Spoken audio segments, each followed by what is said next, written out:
welcome to Fork. I'm Shelley, and this is Adam. Hi, this is Shelley. I was like, I've been wiping my face, so we can start again. Okay. That's what I'm thinking. Okay. Hi, welcome to Fork. I guess you want to be a plant eater. Excellent. I'm glad you joined us. I'm Shelley. And I'm Adam. And pour yourself a drink, pull up a chair. We're drinking a hemp orange carrot smoothie just to celebrate the fact that you're with us, and we're going to talk about what plant eaters eat to stay healthy. There are 5 categories of food types that we eat as plant eaters. Adam and I should tell you a little bit about us. We're cousins actually, and we're both plant eaters for many years. We're also cooks. We just finished the Ruby Professional Plant-Based Cooking course online. It's an amazing course. If you're interested, I would check it out for sure. And we're really passionate cooks, and we're passionate about feeling really great as plant eaters. So we want to let you know what it means to be a plant eater. There are 5 categories of foods that we eat: vegetables, especially greens, legumes, grains, fruit, and nuts and seeds. So we'll just give you a little tiny bit of information on each one of these categories. The first one is vegetables, and especially greens. So we've got an example of vegetables there. I think you can all imagine there's just an enormous amount of vegetables out there right now, right? Absolutely. And so much organic is available. We recommend, if you can, choose organic. So vegetables are a huge part of what we eat every day. Probably, and then the greens are even the most predominant vegetable that we eat. I try to eat 3 servings of grains a day. That's probably about, depends on my mood, but sort of 2 to 4 cups is a serving. And I eat some raw and some cooked. What about you, Adam? What do you do? The same thing, yeah. What I get most of the time is, oh, you're a plant-based eater, you must only eat salads. Well, as you can see, there's many different kinds of vegetables, which brings us on to our next category. It's legumes. So, not only do we eat vegetables, but we add in one of our fantastic sources of protein, our legumes. It starts with lentils all the way up to every kind of bean you can imagine, which, you might be thinking you can only eat them as they come prepared to you, like, black beans in, a quesadilla or something. But, I use, these are white kidney beans, and I use them as a substitute for shortening in my baking, which works out fantastic. Obviously, we'll get into that in a later date. It's a little more involved than some of the basic things, but they really are very versatile. Yeah, and, I'm always adding legumes. These I absolutely love mason jars, so I put everything in them. And every Sunday I actually prepare food for the week so that it reduces the amount of time I have to spend after work every day cooking. And these are 2 jars that I filled for the week ahead, and one's chickpeas, and I'll do everything from make little falafels out of it that I will put in wraps to hummus. And then with the white beans, I'll do all kinds of things with that. I will add that to any pasta dish that I'm making.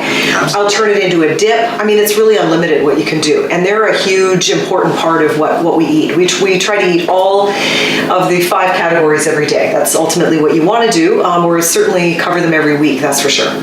Absolutely. Yeah. Now our next section is grains, which, you'd be accustomed to whether you eat plant-based or not. They come into your breads where you think of primarily, but, you go to brown rice and every type of, bulgur and millet. I mean, there's so many different many things. Yeah, it's honestly, it's overwhelming. I have a lot of fun just trying. I just started using something called TEFF, which is TEFF, and I actually cook it in the morning. I do some mason jars ahead of time for the week with oatmeal and all that sort of thing, and I add really interesting grains in with my oatmeal. And teff is like apparently the smallest grain there is. And Really? so it cooks really quickly, and it's got a really great nutty flavor. And yeah, grains are just an unlimited resource for us to get, carbohydrates and to keep our energy up. Absolutely. I mean, one of the great things is all the different kinds of pastas that are out now. Yeah, Now, right. You can be a plant-based eater and eat only pasta, Right. but the whole point is to round out your diet. I mean, it's fantastic. There's some great options out there that are really healthy, really help fill you up and give you energy, but obviously they're only part of what you eat. Yeah, like the pastas we're really looking for whole grain. So you want all of the grain still there rather than it being polished like white rice or white pasta. Those are ones that you want to keep to a minimum, and you want to eat as much whole grain as possible. Yeah, absolutely. The fourth category is fruit. And of course, I think everybody knows there's just no unlimited quantity or availability of fruit now. This is my favorite kind. Well, there you go, a little bit of grape juice in the wine variety. Absolutely. And so, and the cool thing about fruit is not only is it great for fresh fruit, it's a great sweetener for anything that you're doing. Even if you're doing juicing or doing a smoothie, if you throw a piece of fruit in rather than a raw sweetener, it just makes you get added bonus of fiber and all kinds of nutrients with it. Along with regular fruit, though, of course, is dried fruit. And so one of my favorite dried fruits are dates. Dates are huge. I sweeten all kinds of things with dates. In fact, sometimes if I just feel like I need a little bit of sweetness, some little sweet thing with my coffee, I just have a date. Yeah. They're loaded with all kinds of nutrients, and they make a great date paste you can make with that. Absolutely. To sweeten almost anything, right? Well, I've dehydrated them before and turned them into a sugar. You can grind them up, and I mean, it works in baked goods. Not so much, they don't disintegrate like a classic white sugar would, but when you're baking with them, they're fantastic because they have the same amount of sweetness, but you're getting everything else that comes along with the date. Yeah, all the good stuff, the iron and fiber and everything. Okay, and then the final category is one of our favorites. It's nuts and seeds, because you can do so much with nuts and seeds. So where's our jars of, I guess the two obvious ones are cashews and almonds. Absolutely. Those are the two staple items. I don't think, is your kitchen ever without these two? Not. No, Absolutely not. Neither. Yeah.